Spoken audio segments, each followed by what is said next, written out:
every generation of NBA fans remembers the superstars who dominated the league, stacked accolades, and competed for championships.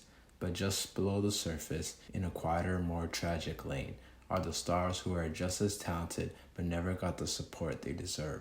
These are the players who gave everything to the wrong franchise. They dropped 30 on every given night. They were loyal, consistent, and electrifying. But instead of finals runs, they got front office dysfunction, bad coaching, and empty arenas in March. In this story, talent wasn't the problem. Situation was. Damian Lillard wasn't supposed to be a superstar. Drafted 6th overall in 2012 out of Weber State. He wasn't highly recruited, didn't go to blue blood college, and every reason to be overlooked.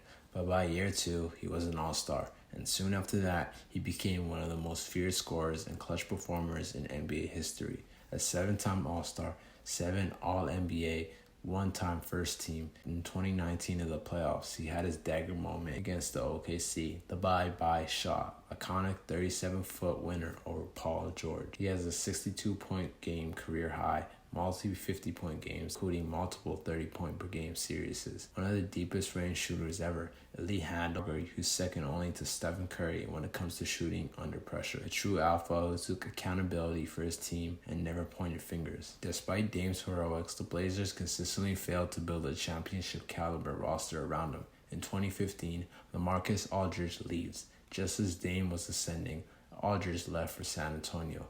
Blazers lost 4 starters in one offseason: LaMarcus Aldridge, Nicholas Batum, Matthews, and Brook Lopez. The team became all about Lillard. They had bad roster construction. Dame's best teammate after Aldridge, CJ McCollum, a 6'3" offensive guard with low defense, basically a duplicate skill set. The team doubled down on undersized backcourts with no defense, no elite wing, and no versatile big man. Key playoff runs relied on Enes Kanter, Mo Harkless, and Al-Farouq Aminu, injured Yusuf Nurkic. In the 2019 Western Conference Finals illusion, they made it to the Western Conference Finals in 2019, but they were swept by the Warriors. They blew a double-digit lead in every single game. That was the peak, and it was built on overachieving, not something that was sustainable. They had no real adjustments. Rather than trade CJ or shake up the roster, the Blazers ran it back again and again. They never landed a true star or defensive wing. No Jimmy Butler, no Paul George, no Kawhi Leonard, no KD type of players. Let other contenders pass them while sitting on mediocrity. Loyalty turned into limbo. Lillard's mentality: I'm not running from the grind, I want to win in Portland, publicly rejected super team culture, even as fans and analysts begged him to leave. But the franchise did not mean the same. Ended up in Milwaukee, but not his preferred choice. Played 2 seasons with Giannis, but they got unlucky with injuries, coaching issues, and a lack of defensive cohesion. Back-to-back playoff exits to the Indiana Pacers, and Dame didn't look fully healthy at all. He ended up getting injured against the Indiana Pacers and got an Achilles injury that took him out. By the time Dame left Portland, he was 33, had lots of mileage, and was showing signs of physical decline. Had he left at 29 or even 30, we could have seen a fully primed Lillard leading a true title contender. Wasted years. Looking back at it, 2017-2018, he averaged 27 points per game, swept in the first round by the Pelicans. In 2018-19, he averaged 26, swept by the Warriors in the Western Conference Finals. 2019-20, he averaged 30 points, but lost in the first round. Same thing happened the next year. And in 2021-22 season, he ended up being injured, averaging 24 points per game. 2022-2023, they missed up. They're moving on. Lillard tore his Achilles during the 2025 playoffs versus Indiana and has already had surgery. As a result, he's likely to miss next season. Now, he ended up returning to Portland. Instead, he's now looking at a great farewell tour, a place he could retire at. A gesture of closure between him and the franchise that raised him. Possibility in mentorship or even a 6-man role in the coming years. But as of now, he probably won't be ready until he's nearly 37. He has no contract. It doesn't look like he's getting moved to a contending team anytime soon. Dame ended up really appreciating his time with Portland. Even though he didn't win much, he still feels like that is his home. DeMarcus Cousins was unreal during his prime. A modern big with guard-like handles, soft touch, and bully ball strength in the post. He was easily one of the most offensively skilled centers of the 2010s. By the Sacramento Kings, a complete disaster. Their The franchise cycled through 6 coaches in 6 seasons. During Boogie Cousins' years there, the front office was a mess, constantly drafting the wrong guys. Jimmy Fredette over Klay Thompson, Ben McLemore, Nick Stauskas, and never acquiring the right vets to support Cousins. 0 playoff appearances, off-court dysfunction, public tension with coaches, and a total lack of leadership from management wore him down mentally and emotionally. Legacy impact. Cousins' prime was lost in the Kings' chaos. By the time he was traded to New Orleans, he was already burning out, and injuries soon derailed everything. A current superstar who was going down the same path as Damian Lillard. Trae Young was supposed to be the next face of the league. Deep threes like Steph, handles like Kyrie, swagger like no one else. But 6 years into his career, he's no longer closer to a championship than he was as a rookie.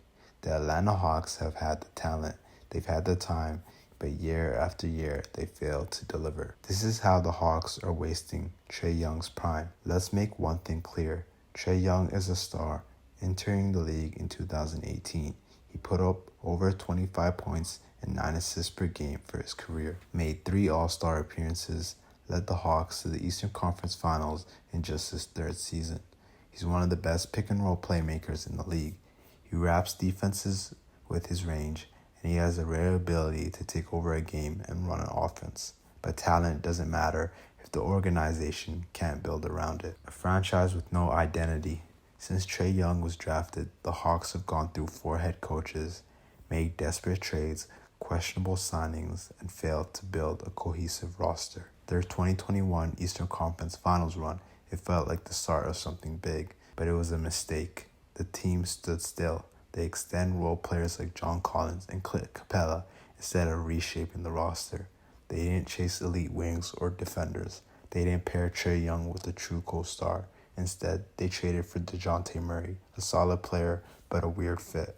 Too much overlap, not enough spacing, and it cost them 3 first-round picks. The reputation problem. The NBA has started to turn on Trae Young, calling him a defensive liability, a good stats on a bad team type of guy, a coach killer. Whether it's true or not, it's hurting his image.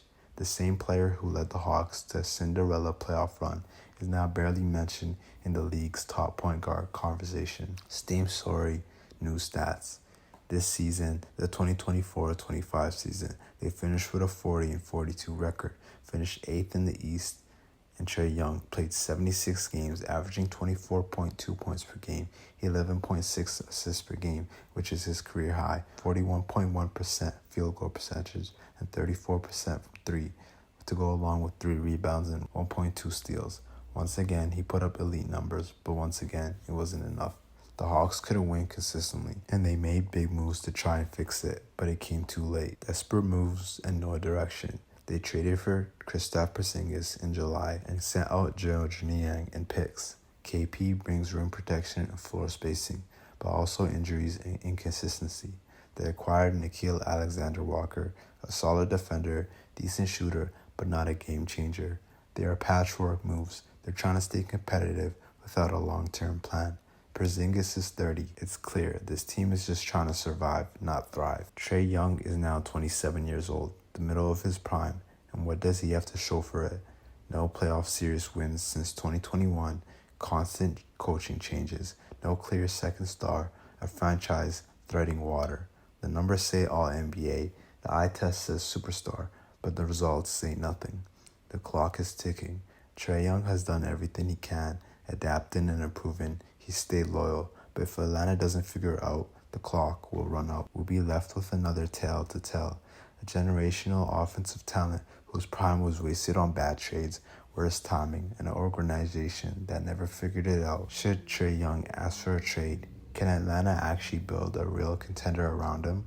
Or has his fate been sealed? Another star buried by a bad front office. Make sure to like the video and don't forget to subscribe for more deep dives like this one.